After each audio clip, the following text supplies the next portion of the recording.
Chapter 29 EmilyBronte Wuthering Heights Original Edition.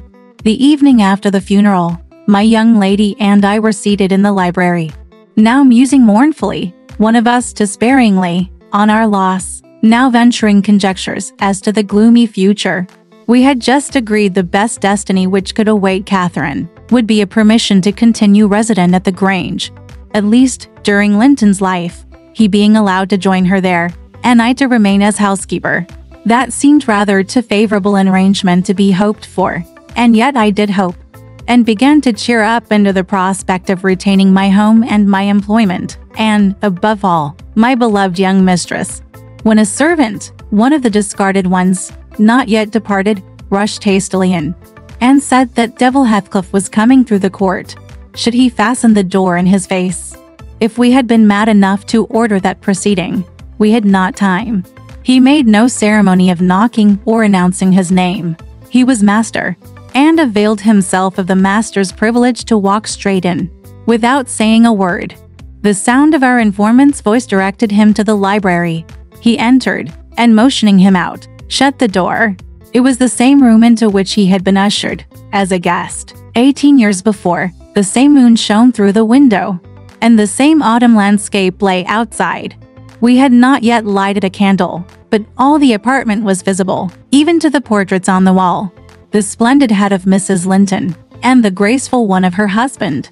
Heathcliff advanced to the hearth. Time had little altered his person either. There was the same man, his dark face rather sallower and more composed, his frame a stone or two heavier, perhaps, and no other difference. Catherine had risen, with an impulse to dash out, when she saw him. "Stop," he said, resting her by the arm. "No more runnings away. Where would you go? I'm come to fetch you home. And I hope you'll be a dutiful daughter, and not encourage my son to further disobedience." I was embarrassed how to punish him when I discovered his part in the business. He's such a cobweb, a pinch would annihilate him. But you'll see by his look that he has received his due. I brought him down one evening, the day before yesterday, and just set him in a chair, and never touched him afterwards. I sent Hareton out, and we had the room to ourselves. In 2 hours, I called Joseph to carry him up again. And since then my presence is as potent on his nerves as a ghost, and I fancy he sees me often, though I am not near. Hareton says he wakes and shrieks in the night by the hour together, and calls you to protect him from me. And, whether you like your precious mate or not, you must come. He's your concern now. I yield all my interest in him to you. Why not let Catherine continue here, I pleaded, and send Master Linton to her? As you hate them both, you'd not miss them. They can only be a daily plague to your unnatural heart. I'm seeking a tenant for the Grange, he answered, and I want my children about me, to be sure. Besides, that lass owes me her services for her bread. I'm not going to nurture her in luxury and idleness after Linton has gone. Make haste and get ready, now, and don't oblige me to compel you." "I shall," said Catherine. "Linton is all I have to love in the world, and though you have done what you could to make him hateful to me, and me to him, you cannot make us hate each other, and I defy you to hurt him when I am by, and I defy you to frighten me." "You are a boastful champion," replied Heathcliff, "but I don't like you well enough to hurt him. You shall get the full benefit of the torment, as long as it lasts. It is not I who will make him hateful to you. It is his own sweet spirit. He's as bitter as gall at your desertion and its consequences. Don't expect thanks for this noble devotion." I heard him draw a pleasant picture to Zilly of what he would do if he were as strong as I. The inclination is there, and his very weakness will sharpen his wits to find a substitute for strength. "I know he has a bad nature," said Catherine. "He's your son, but I'm glad I've a better, to forgive it. And I know he loves me, and for that reason I love him. Mr. Heathcliff, you have nobody to love you. And, however miserable you make us, we shall still have the revenge of thinking that your cruelty rises from your greater misery. You are miserable, are you not? Lonely, like the devil? And envious like him? Nobody loves you. Nobody will cry for you when you die. I wouldn't be you." Catherine spoke with a kind of dreary triumph.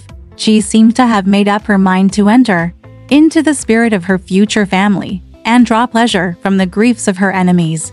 "You shall be sorry to be yourself presently," said her father-in-law, "if you stand there another minute. Begone, witch, and get your things." She scornfully withdrew. In her absence, I began to beg for Zilla's place at the Heights, offering to resign mine to her. But he would suffer it on no account. He bid me be silent, and then, for the first time, allowed himself a glance round the room and a look at the pictures. "Having studied Mrs. Linton, Hesed, I shall have that home.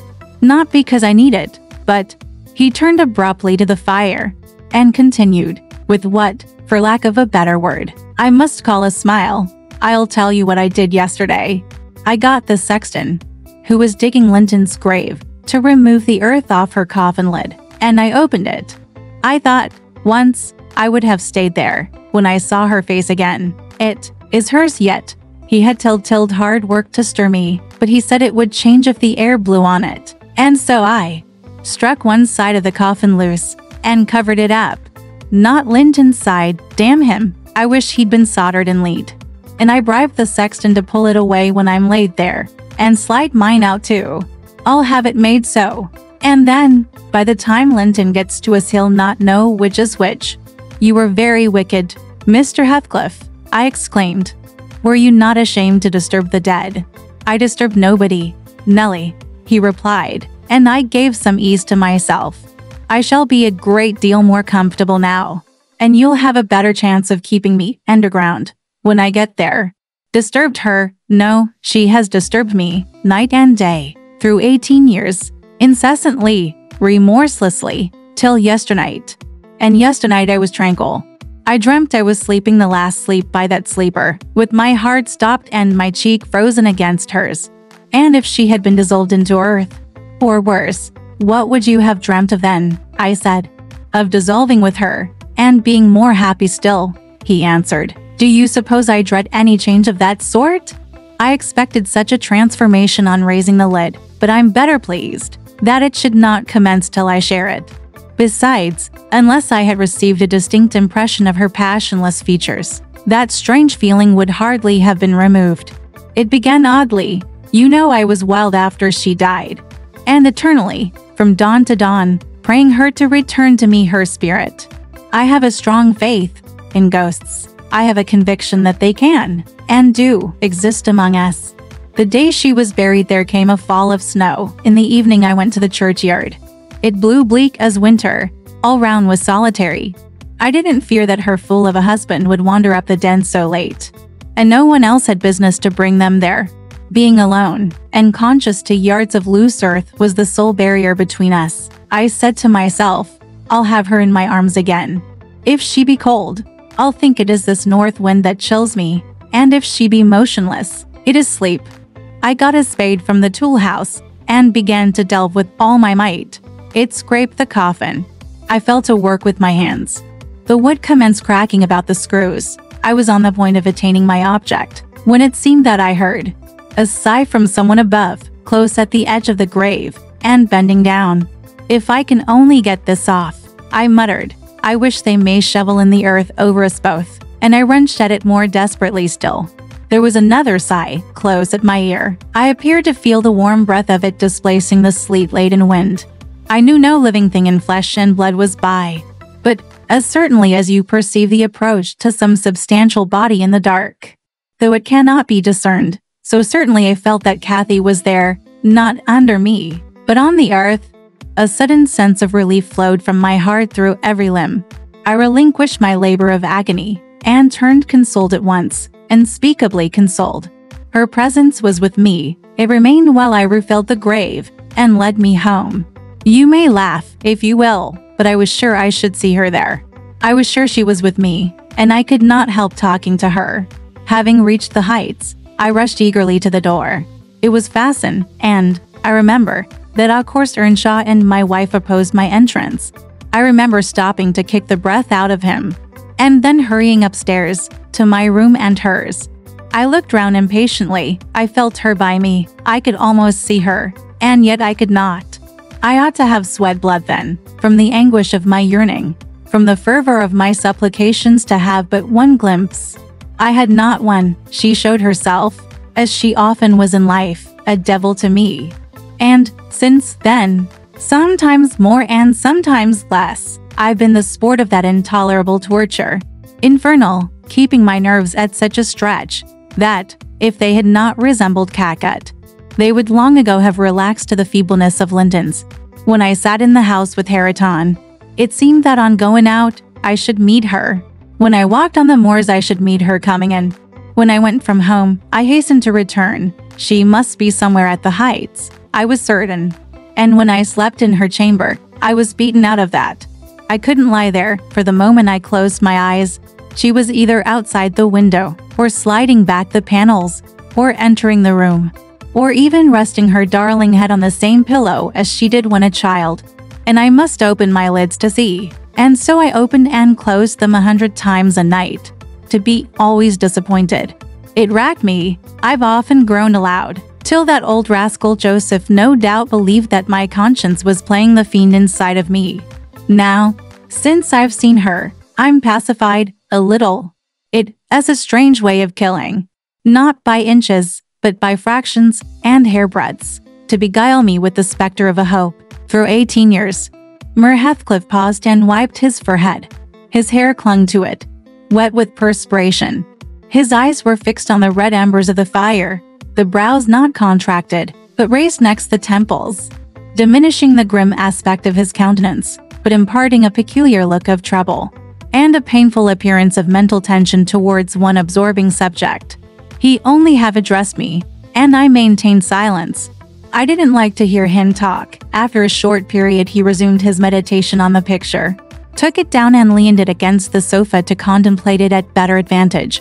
And while so occupied, Catherine entered, announcing that she was ready, when her pony should be saddled. "Send that over tomorrow," said Heathcliff to me. Then turning to her, he added, "You may do without your pony. It is a fine evening, and you'll need no ponies at Wuthering Heights. For what journeys you take, your own feet will serve you. Come along." "Goodbye, Ellen," whispered my dear little mistress, as she kissed me. Her lips felt like ice. "Come and see me, Ellen. Don't forget. Take care you do no such thing." "Mrs. Dean," said her new father, "when I wish to speak to you all come here. I want none of your prying at my house." He signed her to precede him, and casting back a look that cut my heart, she obeyed. I watched them from the window, walk down the garden. Heathcliff fixed Catherine's arm under his, though she disputed the act at first evidently, and with rapid strides he hurried her into the alley, whose trees concealed them. All right, this part of the story ends here. Want to know what happened next? Let's listen to the breakdown next time.